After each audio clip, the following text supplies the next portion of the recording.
বন্ধুরা সবাই কেমন আছেন? আশা করছি আল্লাহর রহমতে অনেক অনেক ভালো আছেন। তো আজকের ভিডিওর বিষয়টা আপনি ভিডিও টাইটেল এন্ড থাম্বনেল দেখে অলরেডি বুঝে গিয়েছেন। আজকে দেখাবো এই যে উপরে আগে দেখাই দিই অ্যান্ড্রয়েড সিস্টেম ওয়েবভিউ লিখে সার্চ দিলাম, সার্চ দেওয়ার পরে উপরে ক্লিক করলাম। ক্লিক করার পরে এখন দেখতে পাচ্ছেন এখানে কিন্তু কিছু আসতেছে না, বলতেছে ডিসেবলড, কিন্তু গুগল ক্রোম ব্রাউজার এইসব কিন্তু আপডেট করা যাইতেছে।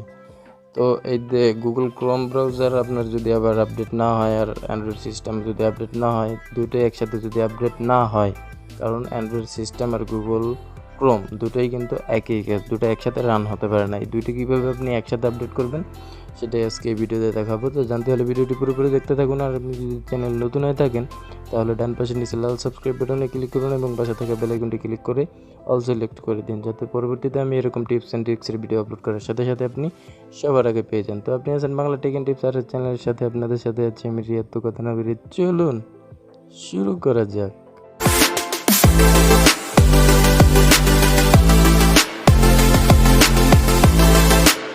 Welcome back. তো এই যে উপরে দেখতে পাচ্ছেন এখানে কিন্তু অ্যান্ড্রয়েড সিস্টেম ওয়েবভিউ ডিসেবল দেখাচ্ছে। তো এইটাকে আগে ঠিক করতে হবে, তারপরে আপনি অ্যান্ড্রয়েড সিস্টেম ওয়েবভিউ অ্যাপটা আপডেট করতে পারবেন। তো এটাকে ঠিক করার জন্য আমি বলছিলাম না, গুগল ক্রোম আর অ্যান্ড্রয়েড সিস্টেম ওয়েবভিউ দুইটাই কিন্তু একই কাজ, সেই জন্য দুইটা একসাথে রান করতে পারে না।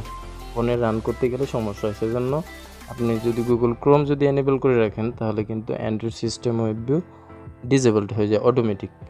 তো এখানে আমি গেলাম ফোনের সেটিংসে, দেখেন আপনাকে বোঝানোর জন্য আমি গেলাম, তারপরে apps and notification, Seoul apps. তো এখানে দেখেন গুগল ক্রোম কিন্তু ইনস্টল করা আছে। উপর থেকে আমি গেলাম ডিসেবলড অ্যাপস, তারপরে দিলাম শো সিস্টেম। তো এখানে দেখেন অ্যান্ড্রয়েড সিস্টেম ওয়েবভিউ বলতেছে ডিসেবল। তো এখান থেকে ক্লিক করলাম, ক্লিক করে এনেবল বাটনে ক্লিক করা যায় না, দেখতে পেয়েছেন এনেবল বাটন এখানে নাই, ক্লিক করলে কিছু হয় না। তো এটাকে ঠিক করার জন্য সর্বপ্রথমে আপনি জাস্ট ক্রোম ব্রাউজার উপরে এরকম স্ক্রল করে রাখবেন, তারপরে ইনফরমেশন ট্যাগে ক্লিক করবেন। ক্লিক করার পর এখান থেকে ক্রোম ব্রাউজারটাকে ডিসেবল করতে হবে, ডিসেবল করলাম। তো রিসেন্ট বাটন থেকে আবার সেইখানে চলে গেলাম অ্যাপ সেটিংয়ে।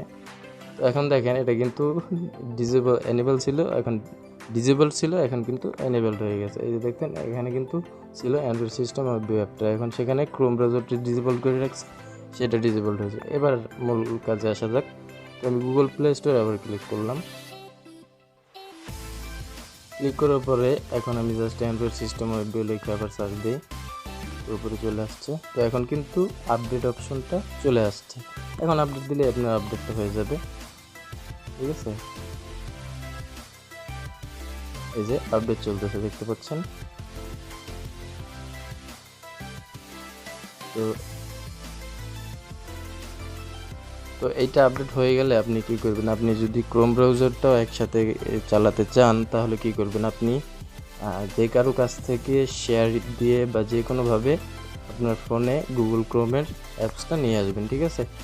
তো আমার মেমোরিতে আগে আনা আছে এসডি কার্ডে, তো আমি ইনস্টল করি। দেখেন ওখান থেকেই কিন্তু ডিসেবলড করা, ফোন থেকে ফোনে যে ডিফল্ট হিসেবে থাকে সেখান থেকে কিন্তু ডিসেবলড করা। আপনি এইভাবে ইনস্টল করবেন, আমি ইনস্টল করে নিচ্ছি দেখেন।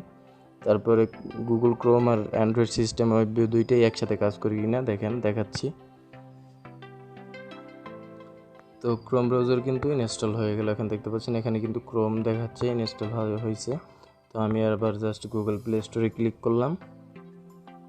ক্লিক করার পরে তারপরে আবার অ্যান্ড্রয়েড সিস্টেম ওয়েবভিউ আবার রিফ্রেশ দিয়ে সার্চ দিই। তো এখন দেখতে পাচ্ছেন এটাও কিন্তু ডিসেবলড হয় নাই, এটাও কিন্তু আছে, ঠিক আছে। এটাই হচ্ছে মূলত ট্রিক। তো আবার আপনাকে বোঝার সুবিধার্থে আমি ফোনের সেটিংসে চলে গেলাম,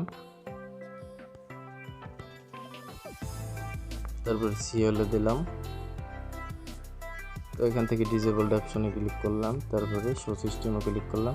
তো দেখতে পাচ্ছেন অ্যান্ড্রয়েড সিস্টেম ওয়েবভিউ কিন্তু ডিসেবলড নাই, ক্রোম ব্রাউজারও কিন্তু ডিসেবলড নেই, দুটোই কিন্তু এখন আমার ফোনে ইনস্টল করা আছে। এই যে দেখতে পাচ্ছেন ক্রোম ব্রাউজার আর অ্যান্ড্রয়েড সিস্টেম ওয়েবভিউ কিন্তু ডিসেবলড করা নেই, ঠিক আছে। এভাবে আপনি খুব সহজেই আপনার ফোনে অ্যান্ড্রয়েড সিস্টেম ওয়েবভিউ আপলোড করে নিতে পারবেন। তো আপনার যদি বুঝতে কোথাও সমস্যা হয়, আপনি যদি অন্য কোনো সমস্যায় পড়ে থাকেন তাহলে এই ভিডিওর নিচে কমেন্ট করে জানাবেন, আমি পরবর্তী ভিডিওতে আপনার সমস্যার সমাধান দেওয়ার চেষ্টা করব। তো এই ছিল আজকের ভিডিও, আশা করছি পরবর্তী ভিডিওতে আরও ভালো কিছু নিয়ে দেখা হবে। এই পর্যন্ত ভালো থাকুন, সুস্থ থাকুন, সদা সর্বদা বাংলা টেক অ্যান্ড টিপস চ্যানেলের সাথেই থাকুন। Thanks for watching the video.